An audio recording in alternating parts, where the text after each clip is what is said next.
আসসালামু আলাইকুম। আমি মাহবুবুল আলম। আশা করি সবাই ভালো আছেন এবং সুস্থ আছেন। এই ভিডিওতে আমি কথা বলবো স্পোকেন ইংলিশ নিয়ে। ইয়েস, স্পোকেন ইংলিশ নিয়ে আমাদের অনেকের অনেক রকম মাথা ব্যথা। আমরা সবাই স্পোকেন ইংলিশ শিখতে চাই। যখনই আমরা আমাদের সামনে কাউকে ইংরেজিতে কথা বলতে শুনি, সে হয়তো বা ব্রিটিশ অ্যাকসেন্টে কথা বলছে, সে হয়তো বা আমেরিকান অ্যাকসেন্টে কথা বলছে, আমরা খুবই অভিভূত হয়ে যাই। Wow, he is speaking really well. আমরা জিজ্ঞাসা করি, ভাইয়া কীভাবে শিখলেন, কীভাবে প্র্যাকটিস করেছেন, আমি আপনার সাথে কথা বলতে চাই, আমি আপনার থেকে শিখতে চাই, এমন অনেক কিছু। একটু খেয়াল করে দেখুন, আমরা জন্মগতভাবে বাঙালি, বাংলা আমাদের মাতৃভাষা, মায়ের থেকে আমরা বাংলা শিখি, অথবা আমরা চারিদিকে সবার থেকে শুনে শুনে বাংলাটা শিখি।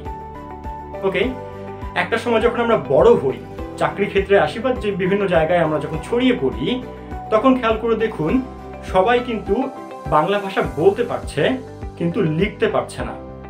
অনেকেই নিজের নামটা পর্যন্ত স্বাক্ষর করতে পারছে না, কিন্তু সে বাংলা কিন্তু বলতে পারে। What I am really trying to mean is, আপনি স্পোকেন ইংলিশে এতটাও হারিয়ে যাবেন না যাতে করে আপনি আদার স্কিলসগুলোতে সময় দিতে না পারেন। ইংরেজির 4টি স্কিল হলো লিসেনিং, স্পিকিং, রিডিং এবং রাইটিং।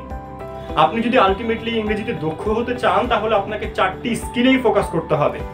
কিন্তু আপনি যদি জাস্ট স্পোকেনেই ফোকাস করেন তাহলে ওই যে ব্যক্তিটা শুধুমাত্র বলতে জানে, লিখতে জানে না, এমনটাই একটা কিছু আপনার সাথেও হতে পারে।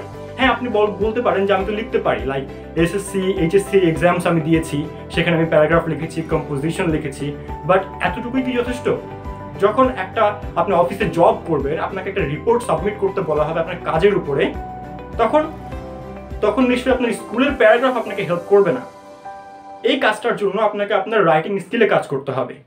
রাইটিং ভালো করার জন্য আপনাকে অবশ্যই রিডিংটা ভালো করতে হবে, আর স্পিকিং ভালো করতে হলে লিসেনিং ভালো করতে হবে। একজন ভালো শ্রোতা একজন ভালো বক্তা হতে পারে। আপনি যদি লিসেনিং স্কিলে কাজ না করেন তাহলে আপনার স্পিকিং স্কিল কীভাবে ভালো হবে? আপনি যদি পড়তে না জানেন আপনার লেখা কীভাবে ভালো হবে? অর্থাৎ আমি আপনাকে মানা করছি না যে আপনি স্পোকেন ইংলিশ শিখবেন না, স্পোকেন ইংলিশের কোর্স করবেন না। অবশ্যই করবেন, অবশ্যই শিখবেন, কিন্তু আদার্স যে স্কিলগুলো আছে অবশ্যই সেগুলোতেও আপনাকে প্র্যাকটিস করতে হবে।